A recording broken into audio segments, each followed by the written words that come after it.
Mẹ đầu. Quay từ từ, mày quay đầu ở đây, mày quay cái đầu ở đây, mày quay đầu ở đây thôi. Tắt rồi. Tắt nào?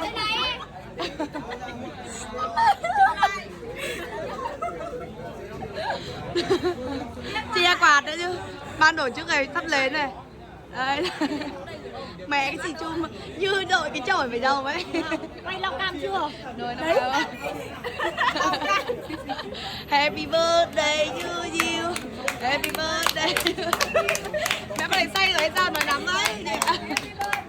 Mệt đấy. Đọc chưa? Vâng ạ.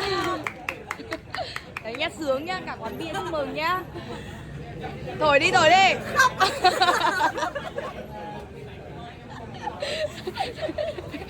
Khóc mẹ luôn.